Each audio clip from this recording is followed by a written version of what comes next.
আজ রথযাত্রা, তোমাদের সকলকে জানাই রথযাত্রার শুভেচ্ছা। আর রথযাত্রা স্পেশাল কিছু হবে না তা তো হতেই পারে না। আজ ব্রেকফাস্টে বানাবো আমরস আর পুরি অথবা লুচি। সঙ্গে থাকো, দেখতে থাকো কেমন করে বানাই।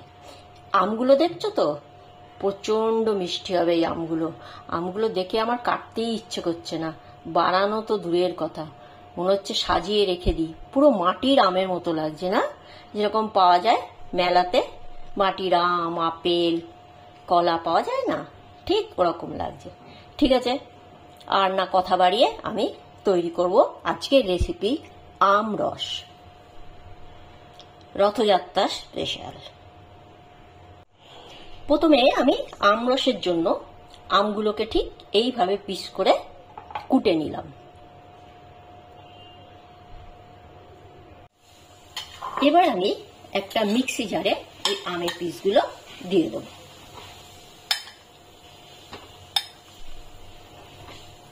এই রথের দিন আসলেই কেন জানি আমার ছোটবেলার কথা মনে পড়ে যায়, মা বাবার কথা মনে পড়ে যায়।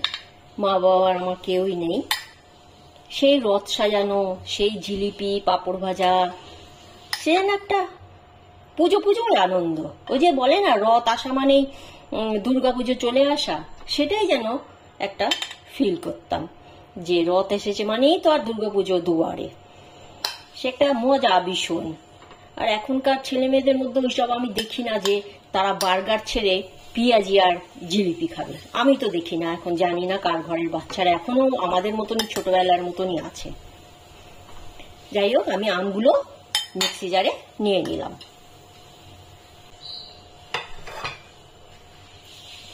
এবার আমি এর মধ্যে দেবো দুধ, 8 কাপ পরিমাণ দুধ দিলাম।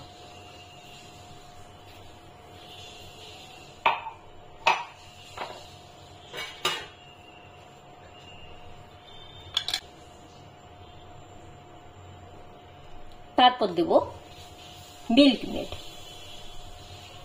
অসাধারণ খেতে হয় এই আমরসটা। তুমি লুচির সাথে, রুটির সাথে, কি এমনি শুধু এটা তৈরি করার পর কিছুক্ষণ ফ্রিজে রেখে এটা ঠান্ডা করে নিলে একটা অদ্ভুত স্বাদ হয় এই আমরসের। তো হ্যাঁ, যা বলছিলাম সেই ছোটবেলার কথা, তখন তো আর এই মারাই আমরস এইসব তৈরি করতো না। তখন হতো পেঁয়াজি, পাঁপড় ভাজা, সন্ধে হলেই মা বসে পড়তো একটা বড় কড়াই নিয়ে। পাড়াতেও মা ডিশে করে দিত, বলতো যাই বৌদির বাড়িতে দিয়ে আয়, ওই কাকিমার বাড়িতে দিয়ে আয়। সে যেন একটা পুজো ভাব, রথ এসেছে আর রথ সাজানো আর রথ টানা। আর ছোট ছোট বন্ধুদের সাথে মানে কার রথ সাজানো ভালো হয়েছে সেই নিয়ে প্রতিযোগিতা। দারুণ দিন গেছে, সেই পুজোর দিনগুলো আর ফিরে আসে না, আর সেই রথ কিছুই ফিরে আসে না। সব আসে যায় নিয়ম মাফিক, কিন্তু মন কাড়ে না। জানি না কেন, কাদের এরকম মনে হয় ঠিক আমার মতো, যে আগেকার দিনের মতো সেই রথযাত্রা, সেই পুজোর আনন্দ আর নেই।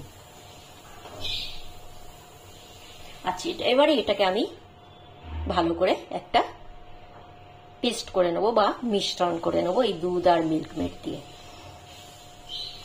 হ্যাঁ, আরেকটা কথা বলে রাখছি, আমের মিষ্টি বুঝে কিন্তু এর মধ্যে 1 চামচে চিনিও অ্যাড করতে হবে। আমি এখনো চিনিটা অ্যাড করিনি, কারণ আমি মিল্ক মেড দিয়েছি, মিল্ক মেডটা মিষ্টি, আবার আমার আমগুলো প্রচন্ড মিষ্টি। ঠিক আছে, ওই জন্য আমি এখনো চিনি দিইনি। আমি একবার এটার মিশ্রণটা তৈরি করে নিই, তারপর যদি মনে হয় 1 চামচে চিনি দিয়ে আমি আরেকবার ঘুরিয়ে নেব। আমার কিন্তু আমরস তৈরি হয়ে গেছে। কি অসাধারণ একটা রেসিপি, অথচ এতে কোনো রকম গ্যাস জ্বালাতে হয় না, কিছু জ্বালাতে হয় না। একটা খুব সুন্দর রথের জন্য, রথের স্পেশাল আমি একটা রেসিপি বানিয়ে কিন্তু তোমাদের সাথে শেয়ার করছি। ও আর একটা কথা, আমি কিন্তু চিনি দিলাম না, এত মিষ্টি হয়েছে আমার আমগুলো, এত মিষ্টি ছিল। আমার আমগুলো যত সম্ভব দশেরা, এই আম প্রচন্ড মিষ্টি হয়। যেমন গোলাপ খাস একটু দেখবে টকটক মিষ্টি মিষ্টি, ল্যাংড়াও কিন্তু একটুখানি টকটক মিষ্টি, একদম গুড়ের মতো হয় না। কিন্তু এই দশেরা বলো, চৌসা বলো, এগুলো কিন্তু প্রচন্ড মিষ্টি হয়। আচ্ছা যাই হোক, আমাকে এখানে কোনো রকম চিনি দিতে হলো না। আমি এবার এটা একটা পাত্রে ঢেলে আমি ফ্রিজে রেখে দেবো ঠান্ডা হওয়ার জন্য।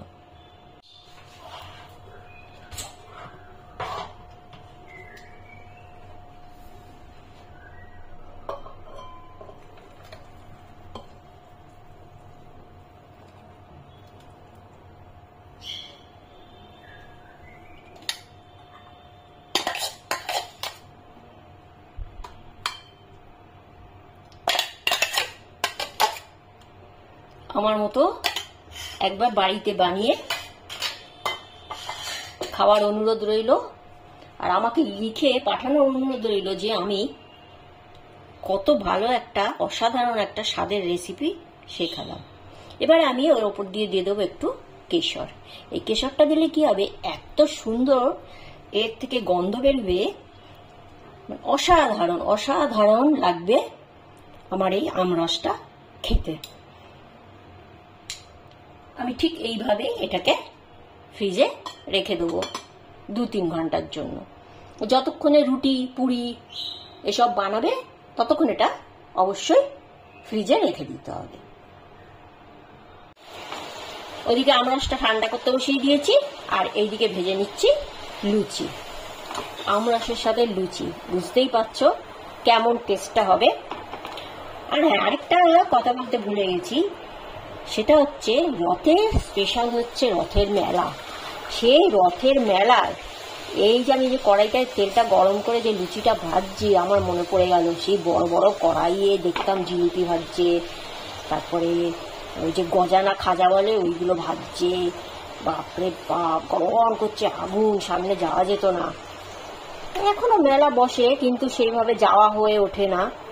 আগে তো 2-3 বার, কেননা আমার বাড়ির পাশেই রথের মেলা বসতো, 2-3 বার মেলায় অন্তত ঘুরে তো আসতাম।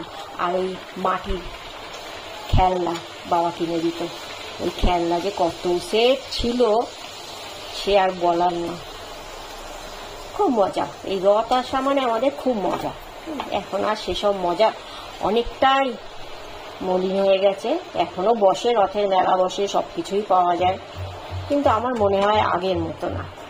কথা বলতে বলতে আমি কটা লুচি ভেজে নিলাম। এই যে আমার আমরস, দেখেই বুঝতে পারছো কিভাবে ঠান্ডা হয়েছে। এবার লুচির সাথে খাওয়ার পালা।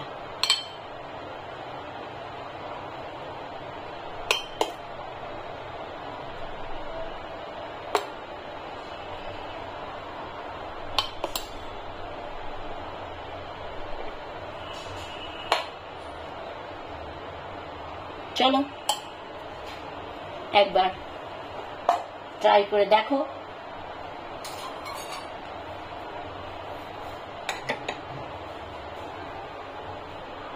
আজ এই পর্যন্ত। শুভ রথযাত্রা, সবাইকে শুভেচ্ছা, শুভকামনা।